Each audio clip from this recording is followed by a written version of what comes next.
Hi to all again. I'm Alexandros Kostopoulos, Business Development Manager in CSR Hellas, in another quick talk with expert professors of the CSR-School 2021, this time with Dr. Anthony Montgomery, Professor of Work and Organizational Psychology in the University of Macedonia. This time we will try to deep dive into leadership from a different angle, the one that fits most maybe with sustainability and CSR. That will be fully analyzed under sustainability angle on Tuesday, 15th of July, 2021. Hi, Anthony. It's a great pleasure to be with you today. Hello, Alexandros. Thank you for the invitation. I'm looking forward to this interview. Anthony, we are more than familiar, and we all see that sustainability has become nowadays mainstream. To that end, we also see businesses to explore several transformational leadership approaches. What makes these transformational models suitable in implementing an ESG strategy towards sustainable development? Great question. Yeah, we'll just go back a little bit for your listeners. So transformational leadership has been the dominant paradigm in management and business, I suppose, for the last 30 years. But the recent kind of developments and things like climate change, the fact that our planet, is under threat, artificial intelligence, and also issues surrounding ethics in organizations, like we had the Enron scandal, and also in 2008, we had a very widespread economic crisis. All of these have questioned whether just a simple transformational leadership approach was enough. And not surprisingly, what's developed since then is an emphasis on authentic leadership or ethical leadership, and also servant leadership. And these three new models, which are kind of extensions of transformational leadership, all put a greater emphasis on ethics and our responsibility towards the planet and towards the environment. And I guess the one that's emerged as being the most interesting is servant leadership, because servant leadership is the one that most emphasizes the relationship between organizations and its obligations towards community, towards its workers, and towards the people, the clients and the customers and their families. Right, but is servant leadership feasible? That's a very good question. Yeah, so it's definitely a great idea, and it's definitely one that we would like to be feasible. So let's start there first of all. I mean, servant leadership is all about putting people first, putting employees first, putting the community first, and putting the environment first. But the question is, how do we kind of do that in practice? How do we, how can this very desirable approach to leadership being used in practice? Well, I suppose that one of the first things to kind of think about is that servant leadership provides us with some very interesting sort of ideas about what are the key elements of being a leader in the 21st century and things that will link to sustainability.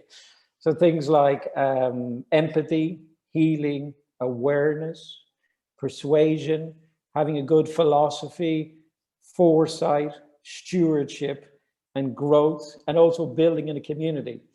But at a very simple level, the essence of servant leadership is, if I am a CEO of a large organization, the question is, am I doing everything I can to develop leaders of tomorrow who will have a sustainable vision of their community, of the cities, of the countries, of the planet? And that's the real sort of feasibility of servant leadership.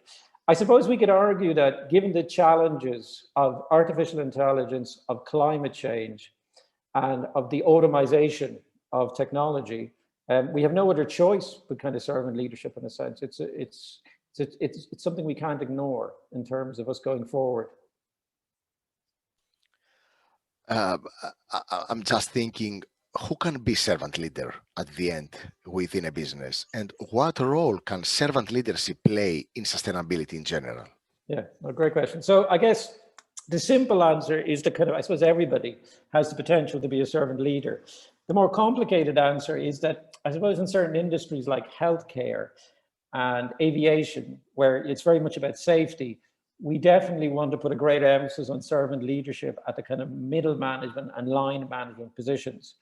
In service organizations, once they provide a direct service to customers, definitely there we want all the kind of top management to be very much embedded in servant leadership. So kind of the simple answer is that everybody can be potentially a servant leadership. But of course, all organizations exist in a context, and in certain contexts, we may want to put our resources at particular crisis points in the organization, levers of change, where we know that servant leadership can play a much more important role. The second part of your question is a very good one. How can we do it in practice? I think for the people who are going to join my webinar on the 15th of July, what I'll be going into is we know there are 6 key outcomes in all organizations that we have to address. So if tomorrow I want to introduce servant leadership in my organization from a CEO, these 6 outcomes are behavioral outcomes. Am I changing the behavior of the people in my organization? Attitudinal outcomes. Am I making people feel more attached to the organization and to the goals of the community? Health-related outcomes. Am I looking after the well-being of the people who work in my organization? Am I helping to make them feel more confident and to reduce things like stress? Relational outcomes. Is my servant leadership helping people to relate better together? I mean, we know that the degree to which people relate together is a key element of the success of any organization. And that organizations in which people don't relate well, they just do badly. Motivational outcomes. Is my servant leadership approach, is it one that's helping people to set achievable goals and to realize personal outcomes? So that second one's very important. So people, when they go to work now, they're looking for meaning in their work more and more. So if I'm a servant leader, have I provided the environment in which people can realize not just the objectives of the organization, but their own personal outcomes?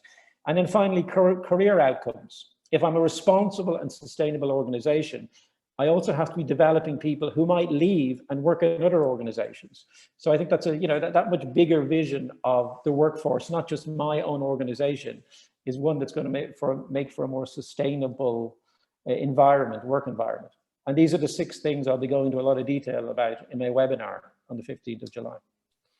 I think that that indeed will be an extremely helpful webinar for those that will attend, and personally can't wait for that. And I truly believe that we need for, I don't know if whether to be Anthony servant or ethical or sustainable leadership models, but we need for sure transformation in order to achieve the sustainable development goals, and we have also the need to change the pace until 2030.